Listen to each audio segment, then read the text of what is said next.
don't know what to do with my hand. Sasha Alsworth. Are we rolling? We're rolling. Oh, wow. Make sure this is working. That's okay. Welcome to the Pirate. Thank you. Happy to be here. So, how did you hear about aviation?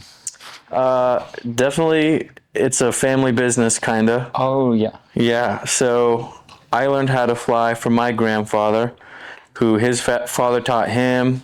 My dad learned from his grandfather, so 4 generations now all kind of made a living off of flying, and that's what I'm doing now. So is it customary in the Alsworth family that you're taught not by your father but by your grandfather? Yeah, and I don't know if that was on purpose or what, but yeah, that's just kind of how it happened. I remember I was 12, and I have a bad memory, but like this is so vivid to me.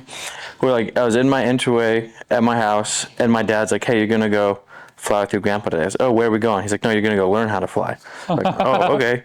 So we get in the little tailwheel Stinson, and we didn't even take off. We were just trying to taxi, and just going back and forth, back and forth. But yeah, it was my grandpa taught me, and then my great grandpa's kind of a aviation legend, taught my dad, and yeah. So that's kind of how it's gone so far. Anyway. Alsworth. Yeah. No. So, what are your qualifications right now? Yeah. So. Right now, I'm single engine airplane, land and sea, instrument and commercial. I have my tail wheel, complex, high performance. I fly for Lake Clark Air in the winters, the Bonanzas and 207s. So it's with the weather in the winter, it's pretty far and few between flights, but it's enough to stay current and stay proficient. And then in the summer, I fly floats for the farm lodge in Port Alsworth and get to do that every day, and that's awesome. It's amazing. I've tried to weasel my way into that. It's the best flying. I think I'm spoiled getting to start with doing that because it's I think the best flying you could ever do for sure. Dude, it's so freaking cool. Yeah. So walk us through a day of that.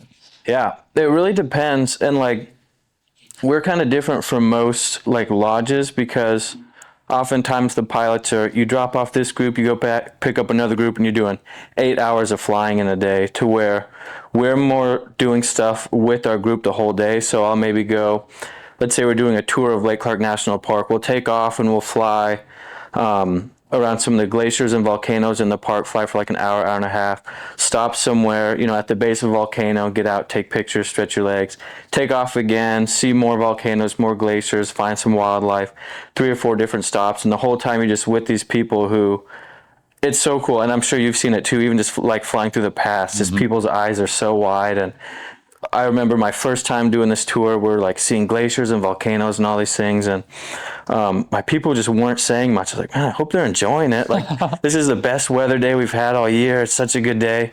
And at the end, they're just like, this is the most incredible day we've ever had. We never expected to be like this. So it's just getting to share that and see it every day is just awesome.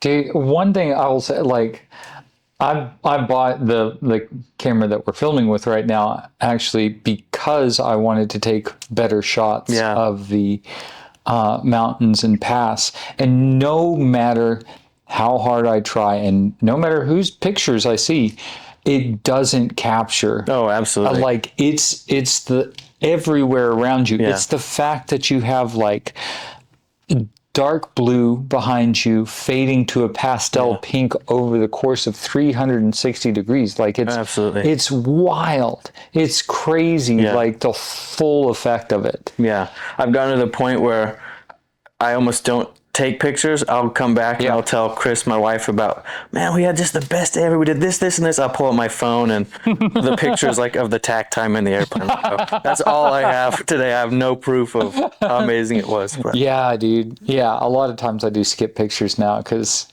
first of all, I take pictures of the same thing all the time. But second, it doesn't do anything. Like you can't. The pastels really get me, dude. Yeah. This time of year, and I'm sorry, but the tourists miss it. Oh, absolutely. They don't, because we don't have sunsets when the tourists are here. And so, like, when you're flying along and the foreground of the mountains is completely monochrome, and the background is pastel pinks and blues and purples. Amazing. It's something that, like, you can get really good photos with that all day long, but you can't capture it. Yeah, never does it justice. Absolutely. So in the winter, you're flying more of the 135 line. What's that like? It's definitely different from the lodge stuff, and I do really enjoy it. It's, a lot more like rigid, I guess. It's point A to point B. With the lodge, you can fudge it a little bit because let's say you're trying to, do a wildlife thing. Well, maybe if it's too windy at this place, you can get to this other place and it's still incredible. Yeah. Right? And you can still make people have a great day, where if you're trying to drop somebody off where they live and you can't get there, there's not much wiggle room with that, Yeah. So that was definitely a lot different. But I'd say it's also maybe a little bit more rewarding because it is the people who are like here long term and the people who have like roots in Alaska, and it does, it's not someone just on vacation. It's someone like you're helping people with their livelihood, getting them their groceries, taking them to their doctor's appointments, things like that, and building relationships with people you're going to see over and over again. So that is a lot more evident in the winter because, like, in the summer, I do fly a lot of locals, but it's all mixed together, locals and a lot of tourists. But in the wintertime, you're flying the same people monthly. Yeah. And so you get to know them. You get to, hey, how was your doctor's appointment? Everything work out all right? Absolutely. Did you find everything you need while you were in town? Yeah. It is pretty rewarding to have that relationship with the people that you fly on a regular basis. Yeah, absolutely. So you've been flying just kind of super mellow, like not super aggressively going toward the turbines. Yeah. Are you planning on staying on the farm side where it's more Part 91 and staying with the kind of cooler flying? I think, that's a good question. I think I do want to do both, but I think doing the lodge stuff is almost like a handicap towards that, like the turbine flying, because I think I'd build a lot more time if I'm flying every day for Lake Clark Air in the summer, and then work towards my multi and build a lot more hours. But like the majority of my 135 flying is happening in the winter where there's not that much flying, and then I go and do the fun stuff in the summer, but then it's time that I could be working towards my multi. But I also too, like, just with life stuff, didn't like pursue my aviation career super aggressively at first. I got my private pilot license when I was 18, and then my instrument at 19, and then I went to college. And 6 years after your first lesson, just to be clear? Yes. Yeah. Okay. I thought I was a little slow. No, yeah, and that's fair. And so it did kind of take me a long time, and then I went to college, and I still flew, but it took me a while to get my commercial just because I got married young, was at college, had no money. I mean, normal college student stuff. And I got my degree in education because that's something I really enjoyed doing. Just got to go on different trips in high school where we like taught English to kids in Cambodia and different places. No way. And I really love that. So for a while I thought that's maybe what I wanted to do. So that's what I got my degree in. But then when I came home, I started kind of getting more invested in the family business and stuff, and realized, man, I love this just as much, if not more. So then I got my commercial rating and my float rating that same year, and then the next year got to fly for the lodge, and then did my stuff at Lake Clark Air, and have kind of slowly been working up to it. And the plan is to get my multi, and at some point getting the turbines, but I'm okay kind of slow rolling into it, Yeah. Do you think that as your career progresses, you'll stay on the lodge side more predominantly, or kind of work your way into? Yeah, I think so. And I could see maybe kind of doing both. It just kind of depends. Like, both of them are kind of family businesses for sure. I'd definitely like to do both. And if that means like I'm not moving along as fast at Lake Clark Air, I'm fine doing that, because the lodge stuff is just so incredible and so fun. And it is like freaking cool. working with my dad and my uncle and my cousin and my brother every day, which is super special. And I like getting to learn from my dad and my grandpa. Just they've been flying in that area for forever. And it's really, I really enjoy doing that. So at least for now, that's my plan. So I think we've addressed this on the show. You may see bunny ears pop up into frame if you're watching. We've addressed this on the podcast briefly, but if you could give like a rundown on Lake Clark Air and the Farm Lodge and how they differ and how. Yeah, for sure. So for a long time, it was kind of the same thing. Like Lake Clark Air would fly you to the lodge, and that's kind of all they did. You'd stay at the lodge, do your hunting or fishing, whatever, then Lake Clark Air would fly you back. But then as my dad got older, he kind of saw the benefit of ecotourism, just catch and release fishing, photography, bear viewing, things that you can do over and over and over again and not like we have to worry about the caribou population is going down, so we can't hunt as much, whatever. So he started kind of building up the lodge side by the time that Lake Clark Air had a bunch more planes and was doing other stuff. So both founded by my grandfather, both work together. They're literally like 2 steps away from each other, like Lake Clark Air and the Farm Lodge in Port Alsworth. Lake Clark Air flies all the guests out to the lodge. Work together. Just a second. Sorry okay. My son's rabbit stole my wife's dried orange decoration somehow. Carry on. So so they're just, I would call them sister companies. You know, they work together, super hand in hand. My grandfather is the owner and operator of Lake Clark Air, and then my dad is the owner and operator of the Farm Lodge, and my dad works at Lake Clark Air also. My grandpa every once in a while will fly for the lodge, so it's like really hand in hand. Yeah, it's a pretty cool setup to have like two such cool types of flying so heavily overlapped into sister companies right there. Because you have, like we've talked about this several times on the podcast.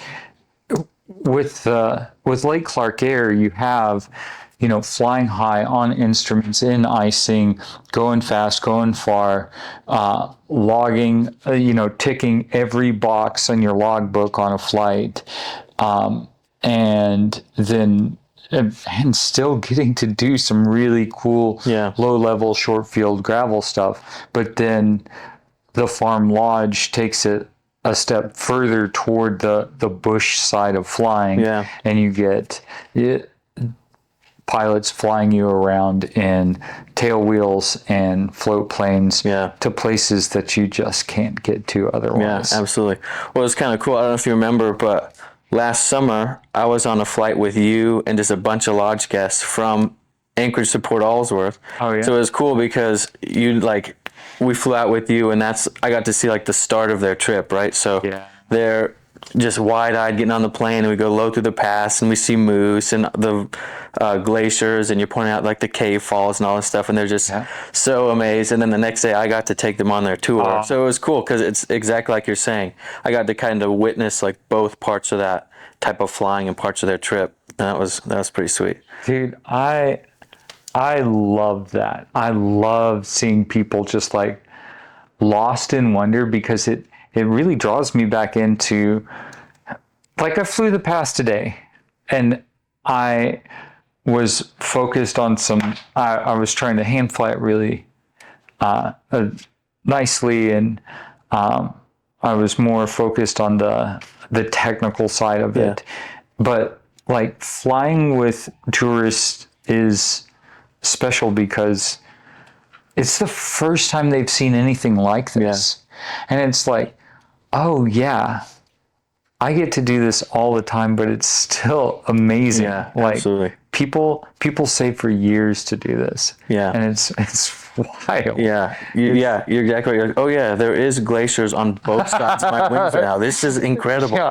I've got a glacier a mile to the right and a glacier a mile and a half to the left. No, I know exactly what you mean. Flying the pass specifically, it's easy to just do the route, do it back, but then you get somebody who's just like jaw on the floor and you're like, actually, yeah, this is amazing. Yeah. Yeah. And to be flying low like that, like you don't get to fly low in the state. Like you don't, unless you're paying for like a tour of the Grand Canyon or something like that. And even there, it's more restrictive than like Clark Pass.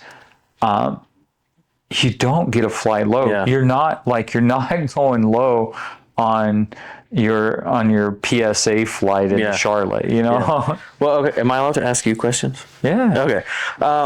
What did you think the first time you flew through the pass? Were you just like, what the heck am I doing? Like when you go through the Narrows and stuff, or what was your? Dude, I was taking pictures the whole time, and I was really embarrassed that I was taking pictures. It was with Aaron, and I was embarrassed that I was taking pictures, but I was like, fuck it, I'm gonna take pictures. This is awesome. Yeah. This is so sick. Cool. I thought it was amazing.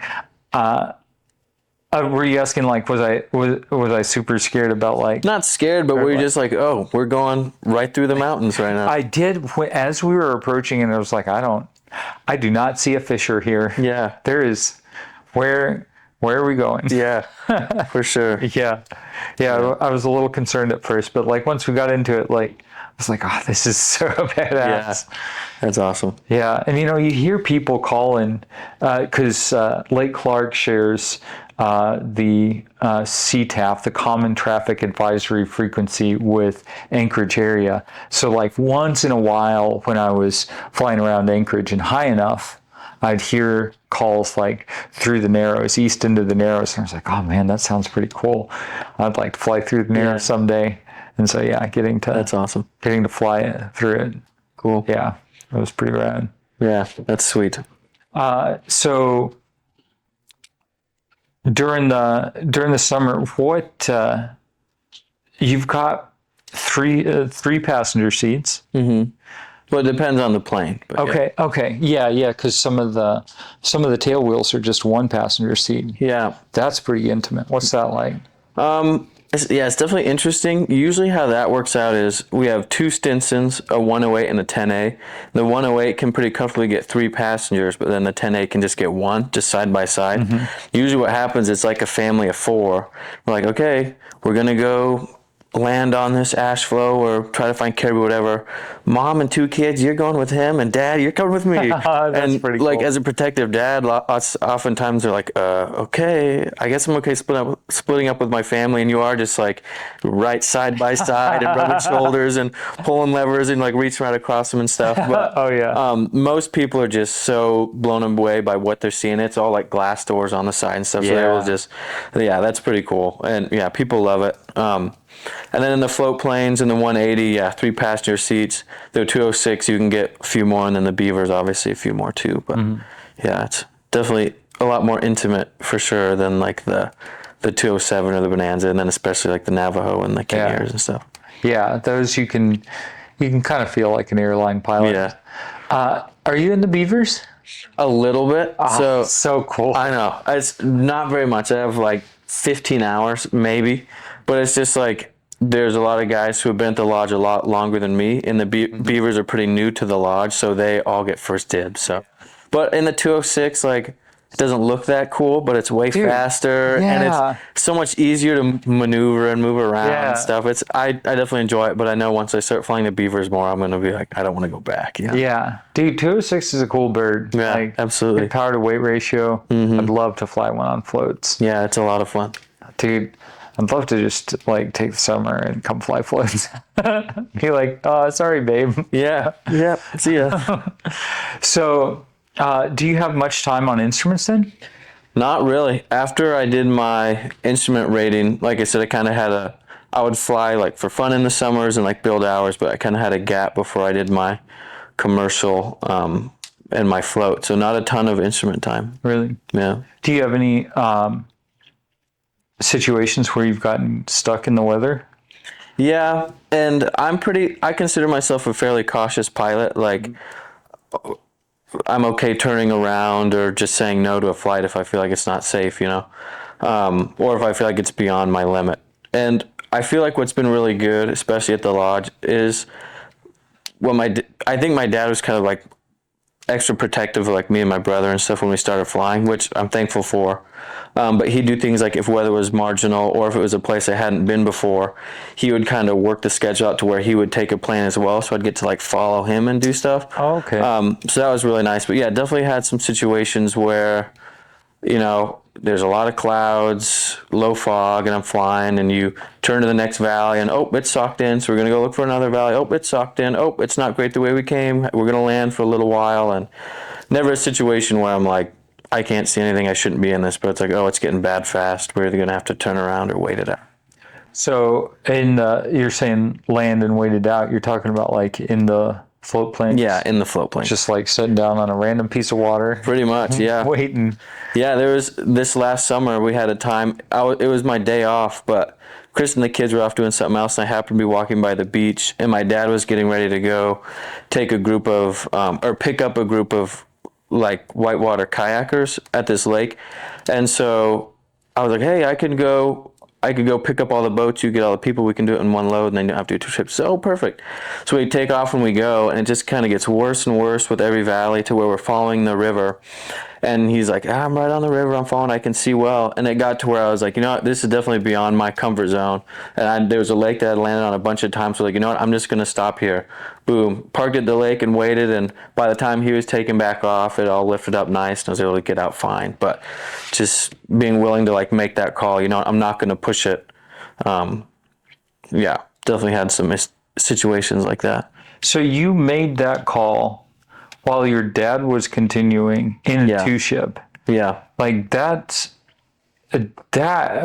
was going through your head right then? Yeah, we had not really got separated, but he was in the Beaver and I was in the 206, so I'm a little faster.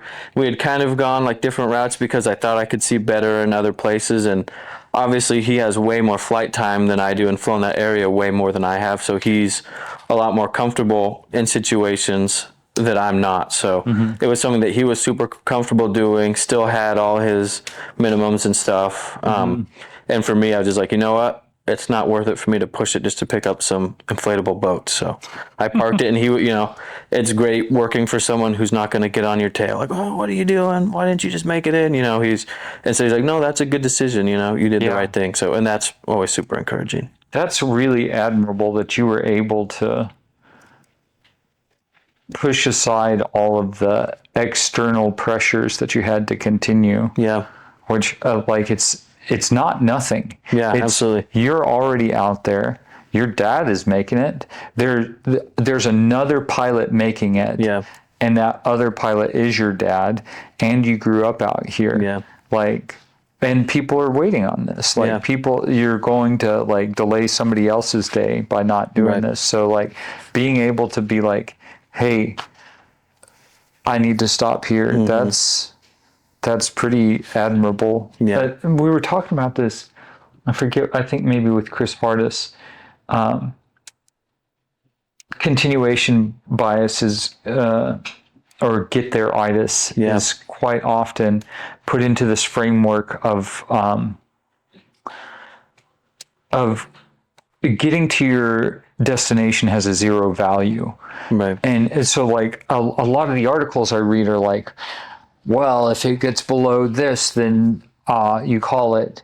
And it's like, that's not really how calculations are made, because flying in and of itself is a risky endeavor. To go up in a small airplane is riskier than not, period. Yeah. And then if anything happens en route, if you get the slightest quiver, if you get a light of any sort, the safest thing to do is to land at the nearest practicable airport. Yeah. So it is continuing at beyond the first sign of anything, the first cloud in the sky is a risk. Yeah, absolutely. And so it's like it's not zero. It's a non-zero risk, and so you have to calculate in, hey, continuing does have some expected cost. So one way to look at risk is if you say this will happen, this gambling cost me $1.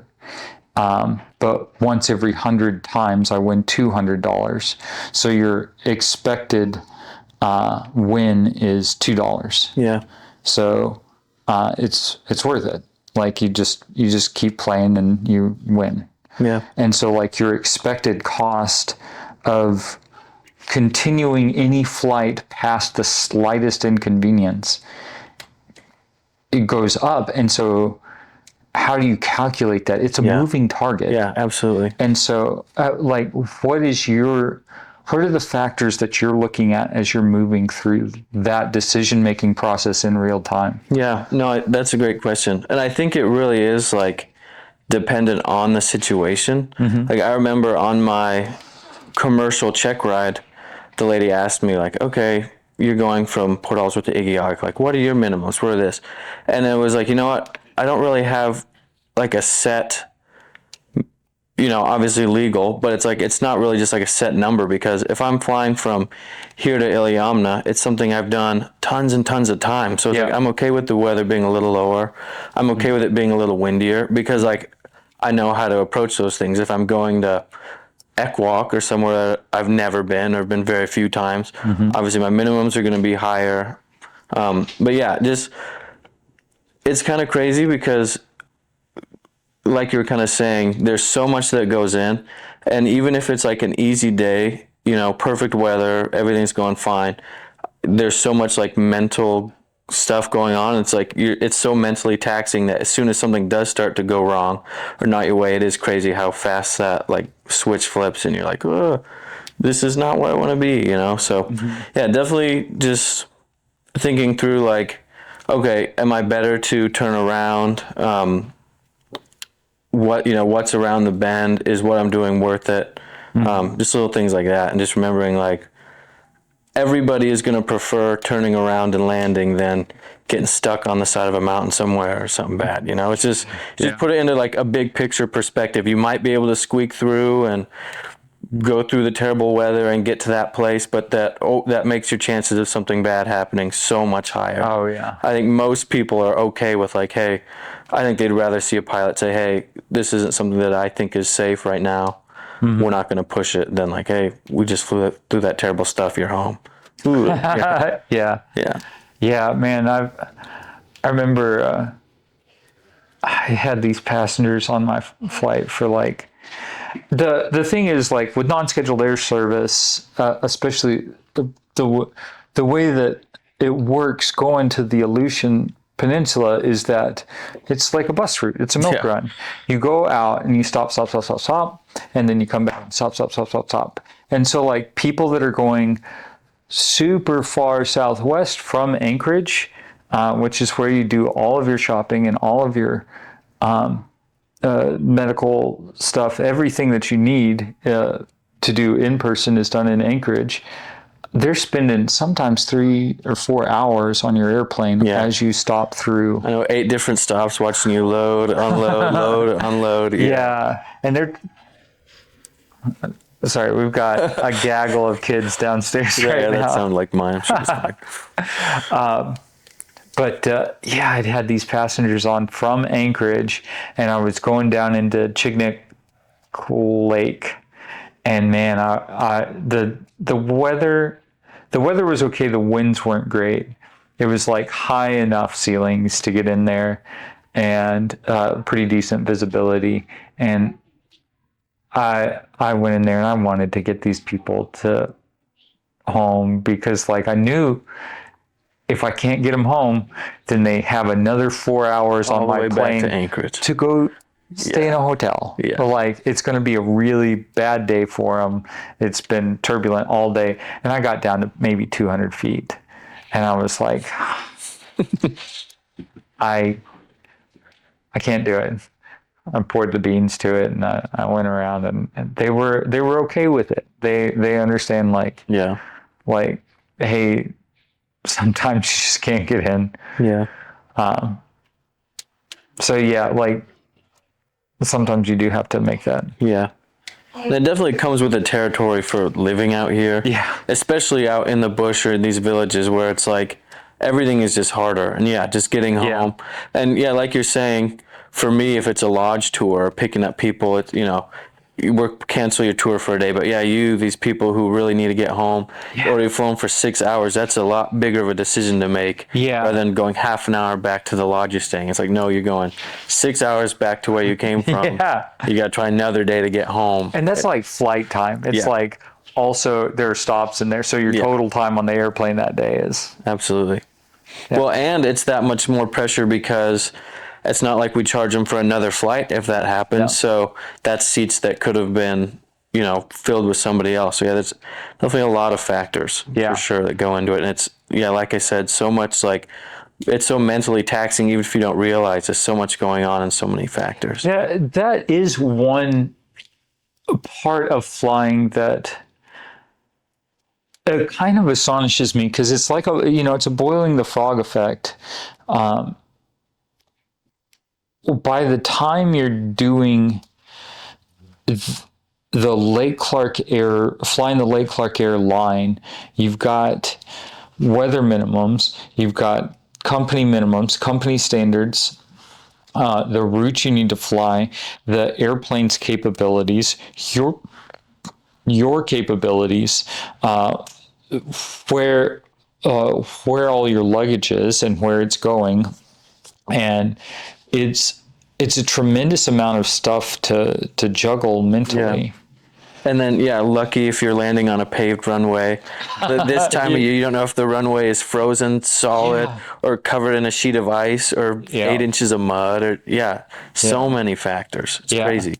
It's pretty wild how many, and it seems like just one thing that you're thinking about at a given time, one or two things, but like throughout the day, like you were saying, it's pretty mentally taxing. Yeah, absolutely. By the end of the day. I mean, sometimes flying the line in the summer, sometimes I'll just come home and, the kids are great. Like as soon as I come in, they're like jumping off the stairs to give me hugs. But sometimes I'm like, I just need to go down to my bedroom and sit for a minute and just absolutely sit. Yeah, for sure. Yeah, I've had days even at the lodge where it's like, man, that was the best day ever. And I get home, I'm like, I just sat in the plane and flew for 4 hours and I'm exhausted. It's crazy.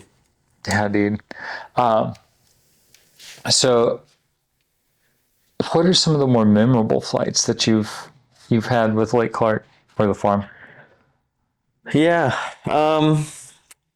This one is kind of Lake Clark. It was when we first got, I think it was 777, so our Bonanza. Yeah.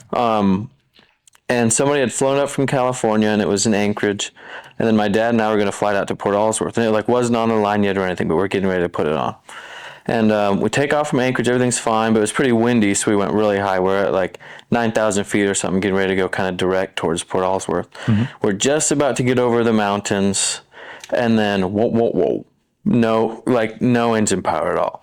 And you've been in the Bonanzas, they glide about as good as a brick, right? So it was just, and I was flying, I think I had my private license, but my dad was with me in the Bonanzas, have the flip over, which was good. But I was flying, and so it was just okay, we start going down, just all right, where are we going? And Trading Bay was out there. We're like, man, we're not going to make it to the runway, but we just start diving for Trading Bay, and we're trying to get on the radio, trying to get more power. I couldn't figure out what was going on.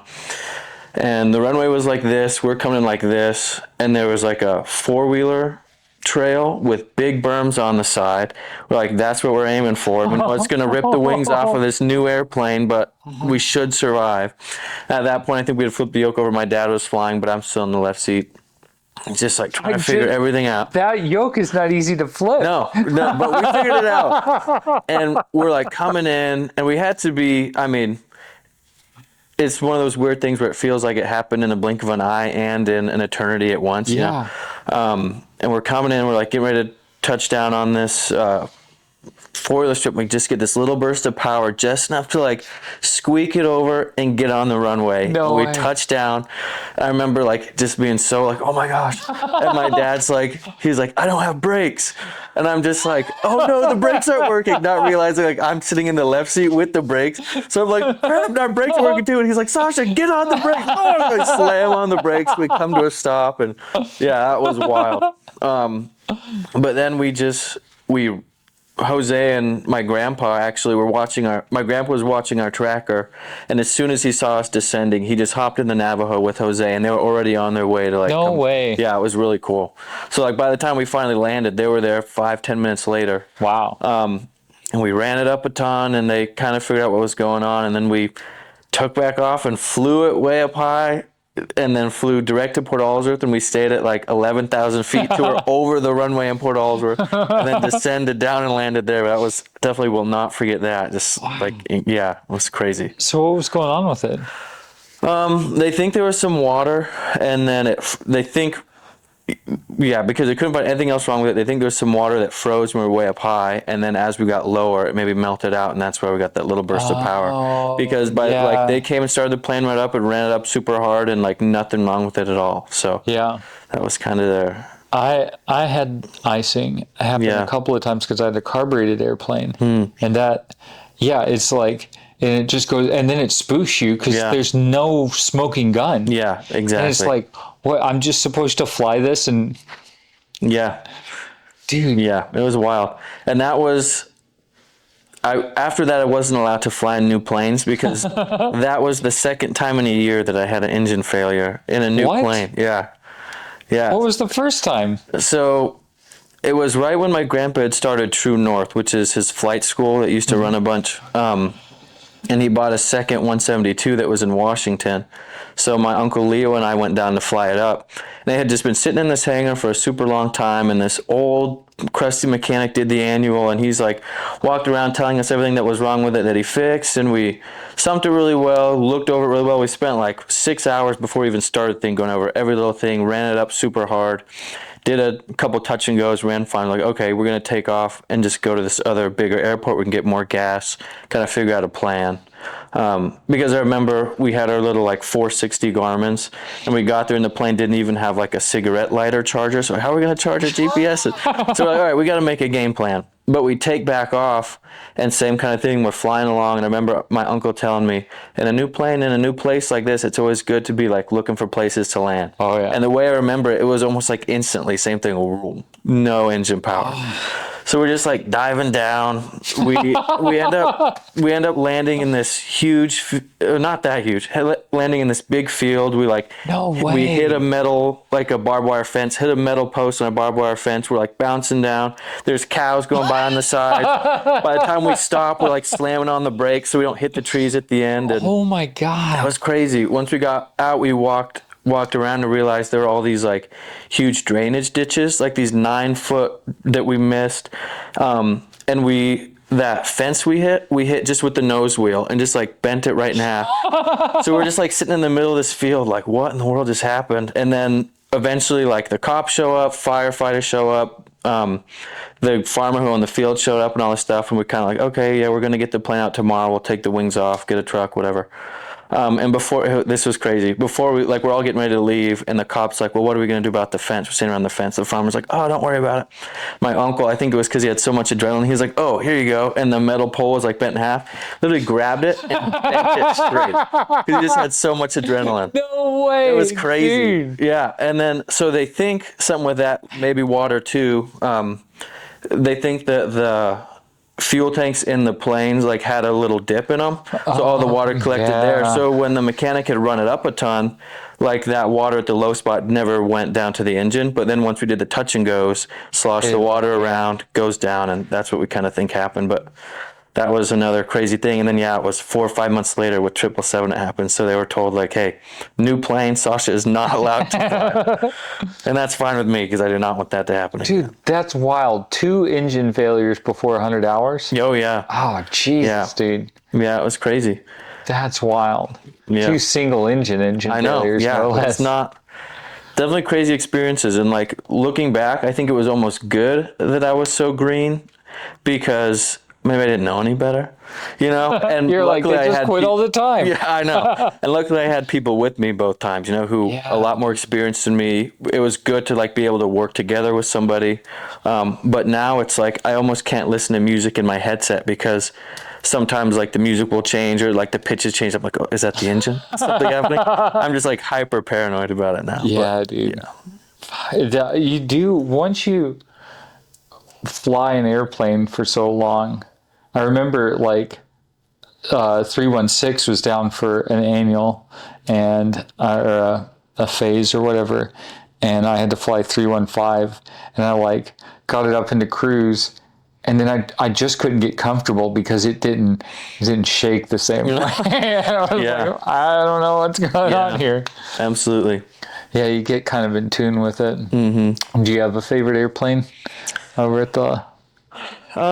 The plane I fly the most at the lodge is our 206. The number is Kilo Delta. Yeah. And it is funny because it's kind of crooked. Like the way I don't know if it's the way it sits on the floats, but it flies kind of crooked. But because of that, I'm able to like get it off the water quite a bit shorter than. Oh yeah, because you can pull a. And I'm just float. like the other one flies straighter and is like easier to fly because you're not just constantly stomping on the rudder. But I just haven't flown as much, not used to it. Definitely can't perform as well. So I do like that one. Just same thing, used to all its little quirks and stuff. Yeah. And then for Lake Clark Air, I'm just flying the 207s and the Bonanzas, but 20 Lima, I just like how it flies. It just seems so smooth, and it's got so much history and stuff too. It's kind of cool. Yeah. Yeah. That's the one that's been through quite a few. Yeah. It's been run off the runway in Lagoon. Mm-hmm. What's it like 3 times that it's been balled up? Yeah. Yeah. I think somebody hit a snow berm with it. Yeah. Landing gear not going down stuff. But yeah, that's an old plane. That was one of the first ones that my grandpa got for the fleet. Yeah. And it was cool. The other day, I actually went to Peter Bay to pick up Keith Jensen. I'm sure you've flown a bunch of times. And I picked him up. He's like, you know what, Sasha? I'm pretty sure I was your grandfather's first passenger in this plane doing this same route, whatever it was, 30 years ago, or probably more than that. Dude. So I thought that was kind of cool that it's still around and still running great, you know? It's really cool because, like, the shop in Port Alsworth is really unique. Yeah. As far as, like, piston shops go. They are all the time. Like, I went in there today, and they had a 172 down to the frame. They had the wings off. They're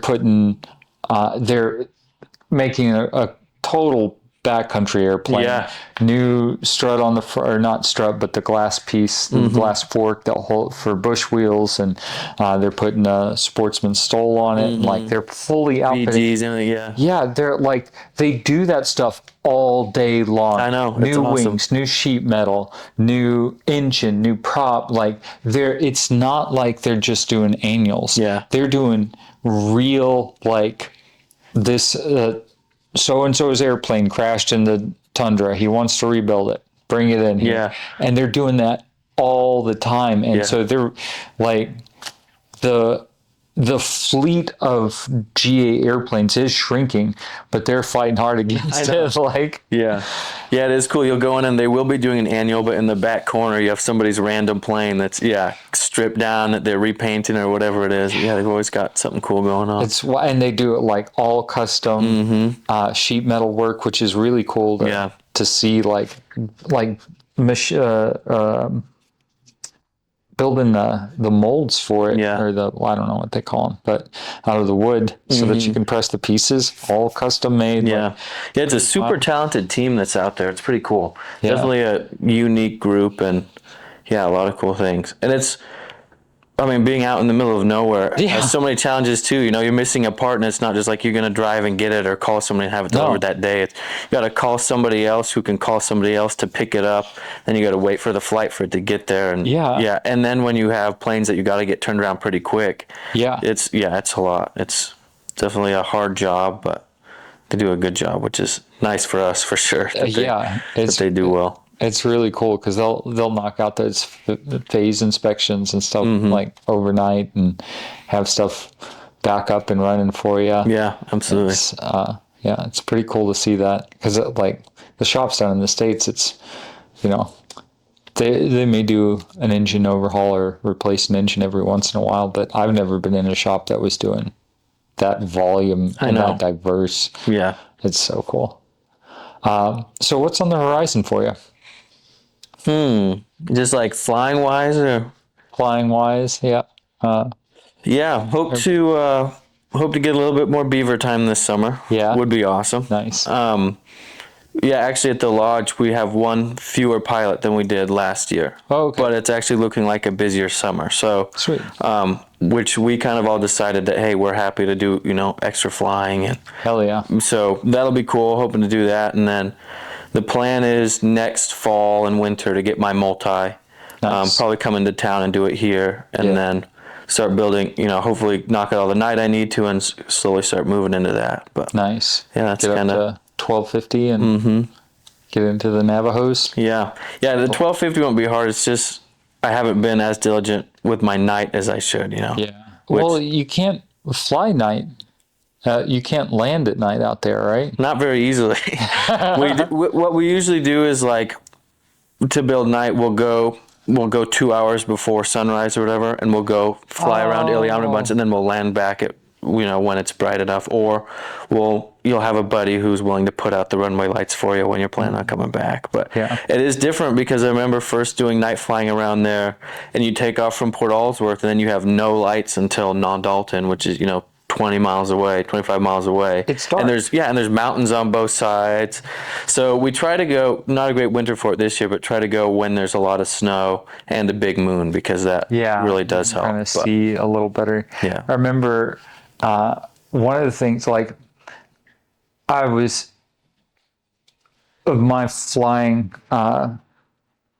flight training was in Asheville, North Carolina, which actually segued really nicely into flying out here because it's mountainous. Yeah. And I remember taking off on my first night flight, and the runway is north-south in a little pass through the Appalachian Mountains. So you take off, and you can run a full pattern if you're careful. Yeah. And we're on a left downwind departure, and my instructor goes,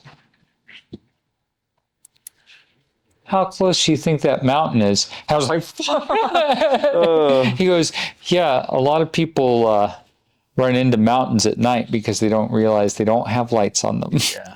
So are there any pieces of advice that you've grown up steeped in bush pilotism. Are there any little tidbits like that have stuck with you over time? Yeah, for sure. It's just little things that it seems more like it's just being extra, like willing to take just a little bit more time. Like when you're flying through a mountain pass, it's like go wide and make sure you can see through the pass rather than just turn into it. Because you never know, even if it's a great day, you never know where a wall of fog is going to be. Or little things like flying through the mountain pass, or around mountains, if it's windy, which side of the mountains are going to be less turbulent and give you updraft rather than downdrafts.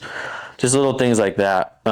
Being able to tell like wind direction and more or less speed from what it's doing on water, when you don't have like wind socks or reporting stations or things like that. But so that's one thing. Even in the Navajo, like not all of the Navajos have wind readout on them, and even those that do, it's like you can be up at 500 feet and have completely different winds from on the ground. Absolutely. And so I'm all the time reading the wind off the water or off of smoke or whatever cues I can get. For sure. So that ability to read what's going on when you're out in like there's no reporting station for 50 or 100 miles sometimes. For sure. So. Well, and it's crazy, like one of the last flights I did before I came into town was just flew the 207 from Port Alsworth to Non-Dalton, which, like I said, is like 20 miles, And in Port Alsworth, ripping east wind.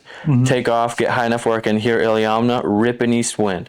Start flying, I was like, it really looks like west wind on the water in Non-Dalton. Like, man, definitely it's a strong west wind in Non-Dalton, just the way it's coming over the mountain. So it's like, even being willing to trust like what you're seeing rather than just these things you're hearing, right? Because Iliamna, that's very close, the closest reporting point was very different than what was happening there. So Oh yeah. just little things that you would kind of take for granted, but is huge. When it's in a plane like the 207, a 15 knot tailwind isn't super pleasant. No. Yeah, it's so easy to fall back on, well, I've got this report there and that report there. Yeah. And not rely on all of the pilotage that goes into like pulling readings off of the water or off of the snow. You can get it if it's blowing across a plane. Yeah, exactly. And so like you do have to be more engaged in order to be on top of it and constantly questioning. I think one of the things that when I got my first real job, it was up north. I said like, how he told me all the ways that people had fucked up or died up there, and I was like, well, okay, how do I succeed up here? And he was like, I think it's equal parts confidence and self-doubt. And it's like, I know I can, like up in the north, sometimes you don't get minimums, you land. And like, I know I can fly this ILS to the ground and, oh, did I set that altimeter right? Yeah. Do I know exactly what I'm doing? Like constantly. Yeah, checking yourself all the time. Yeah. Yeah, but having the confidence to know, to honestly know what you're capable of, because like, there are times when, what is it, 9113 is it, that you can break any law that you need to the extent necessary in order to maintain the safety of the flight. That comes up a lot, like a lot. I mean, a lot more than flying in the States. Absolutely. Where you have reporting positions and viable alternates and paved runways everywhere. Yeah. So, yeah, that kind of learning the nuances. Yeah. And flying with you've done a lot of flying with people who had a lot more experience. Yeah, which I'm very thankful for. Yeah, like my initial flight training was with my grandfather. And he wasn't an instructor, so I didn't really get to log any of the time, but we had a little Taylor craft that, very, very basic. You really had to fly the plane. It was like a little kite, super responsive. And yeah, I remember being 12, 13 years old, and he'd tell me, hey, we're going to fly at 6:30, have the plane in front of my house. The rabbit is back. This rabbit. Yeah, so his house is right on the runway. You've seen it. So I'd go, I was 13 years old, 6 a.m. I'd walk down, hand prop the plane by myself, get in it, taxi down to his house, and he'd hop in and we'd go do stuff. But, I mean, it was everything. We did spins, slips, tons of emergency stuff like engine fire procedures. It seemed like one time per lesson, every time he just pulled the power back, like, better land it. And he'd often like make me know, all the way to the ground, land it. And he's very old school, where it's like almost let you wreck the plane before he saves it, which is, I'm very thankful for. But yeah, it's super grateful to get to fly with him. And then people like my dad and Carlin, who I don't know if you've flown with him some, but just really good teachers and people like, I feel like you have pilots who are kind of one of both ways. They either know a ton and they like to keep it to themselves and we're like, yeah, I'm a great pilot and I know I am. Or you have people who are like, I'm a great pilot and I want you to be a great pilot, so I'm going to tell you like all these little tricks and stuff. And I just love flying with people like that. Even if I'm just riding along, like, hey, yeah, when I'm flying the pass, I like to do this, or when I'm using this kind of instrument, I set it this way. Just little things where it doesn't seem like much, but if you can hang on to it, it's huge. And all of that, all those little things, I just look at it like stacking the deck. Yeah. Like the better you can stack the deck in your favor, like shit's going to go wrong. Something sometime is going to happen that's bad. But if you take the time and you stack the deck in your favor every time, then when that happens, you don't have to worry about as much. Yeah. Maybe you've already picked out a viable landing spot. Maybe you've taken some empty legs and you've practiced your engine out procedure, or whatever's going on. You've thought through, okay, I am going to be over blue water for a few minutes here. What are my options? So like taking those the nuances that people develop over a lifetime, you can't boil that down into a book. Yeah, you can't put that. I mean, like the books that I have that I've read are fantastic. They add a lot, but those little lessons that, oh, why don't you try it this way? Yeah.